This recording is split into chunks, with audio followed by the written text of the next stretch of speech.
Uma decisão judicial no Equador pode nos dar um bom pretexto para excelentes debates libertários. Este é o Visão Libertária, sua fonte de informações descentralizadas e distribuídas. O caso em questão teve início há alguns meses, no Equador, mas sua repercussão final tomou lugar há poucos dias. Trata-se do caso de Paola Roldan, que desde agosto do ano passado travava uma incansável batalha na justiça do país. Seu objetivo? Simples: obter sua própria morte. Roldan, de apenas 42 anos, foi diagnosticada com esclerose lateral amiotrófica, ou ELA, em 2020, e de lá para cá, sua qualidade de vida despencou bruscamente. A doença degenerativa em questão, extremamente rara, se tornou famosa por ter acometido o físico Stephen Hawking e o guitarrista Jason Becker. Atualmente, a ELA é uma enfermidade sem cura.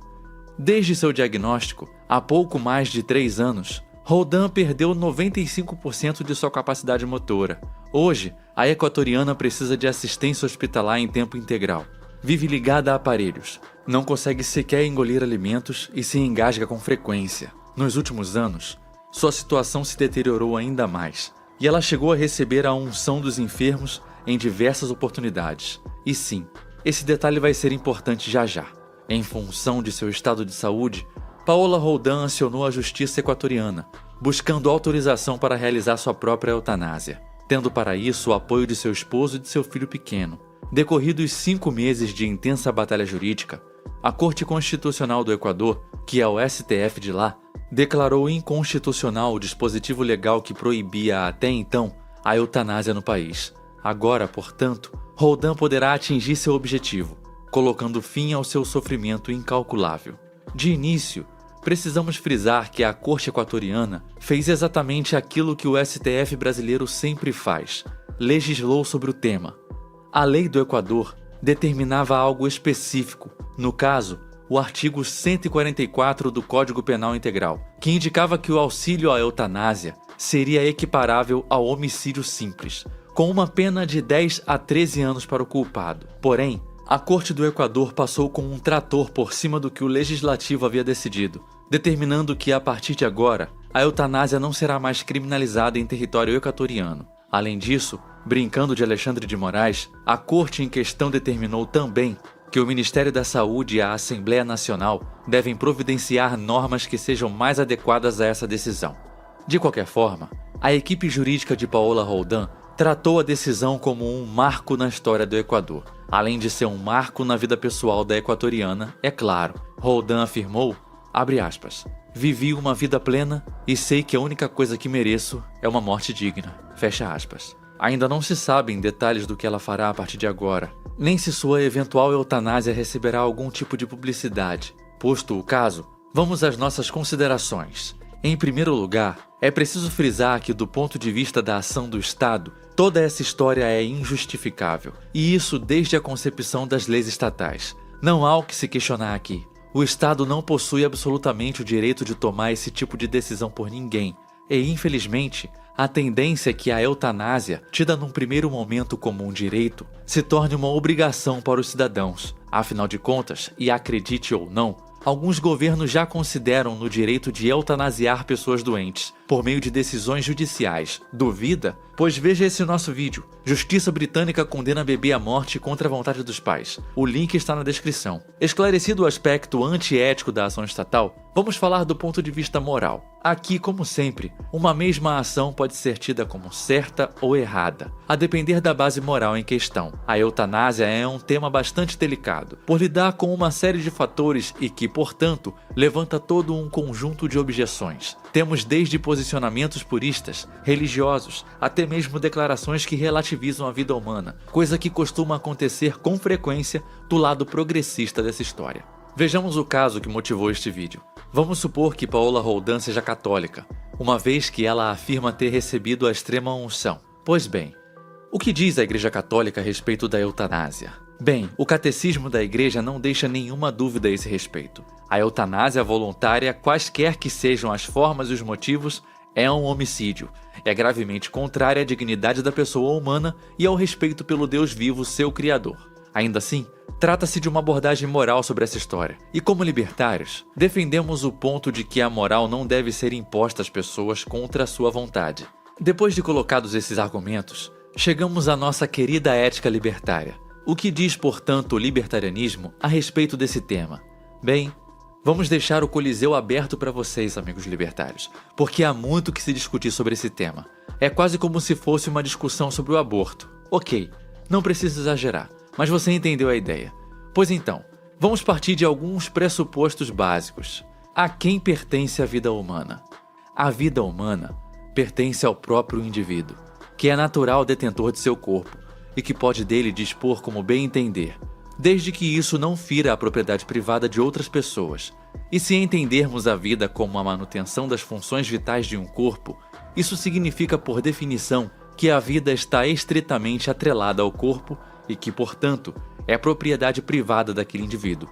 Obviamente, outras pessoas não podem dispor desse corpo como bem entenderem, sem a expressa autorização de seu dono. Isso seria uma violência, uma agressão, um crime real. Mas e quanto à eutanásia?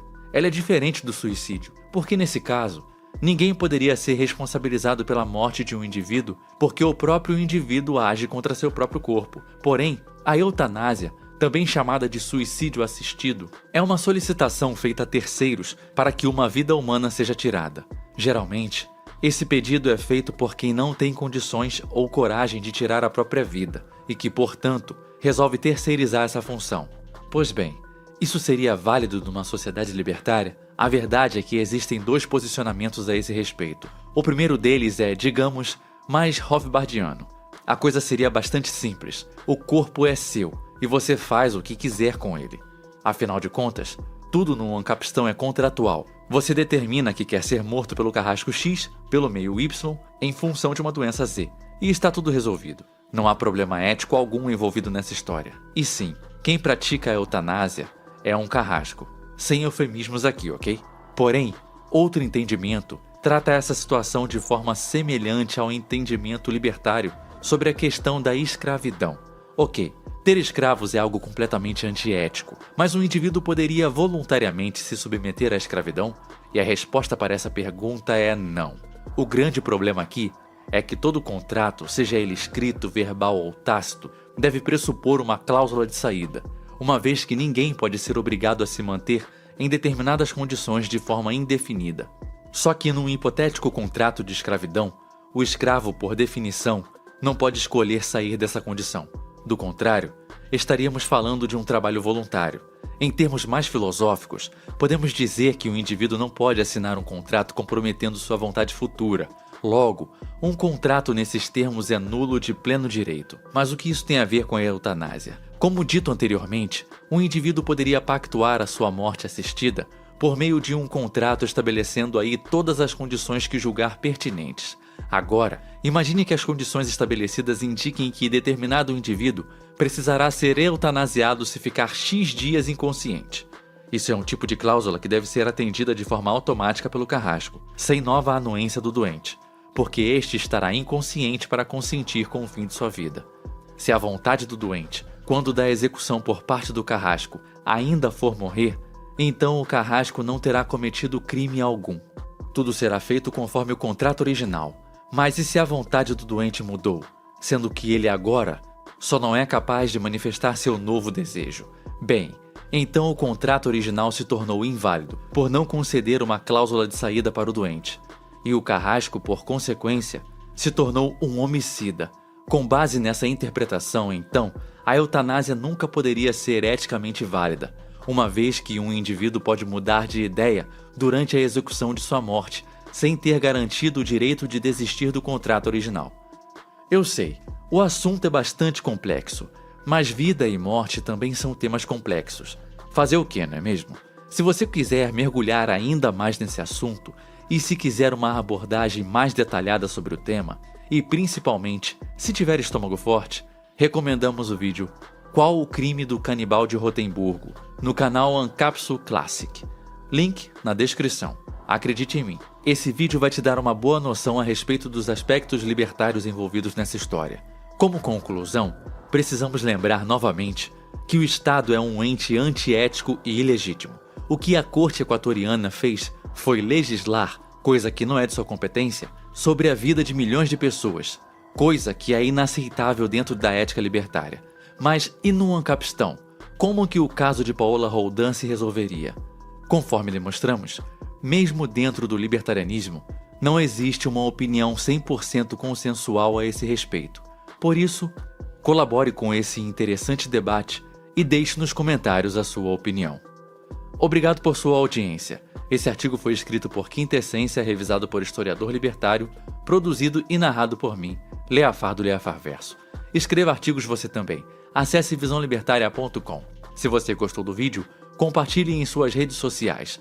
Caso deseje ser avisado de outros vídeos, inscreva-se no canal e depois clique no botão da campainha. Um abraço e até a próxima.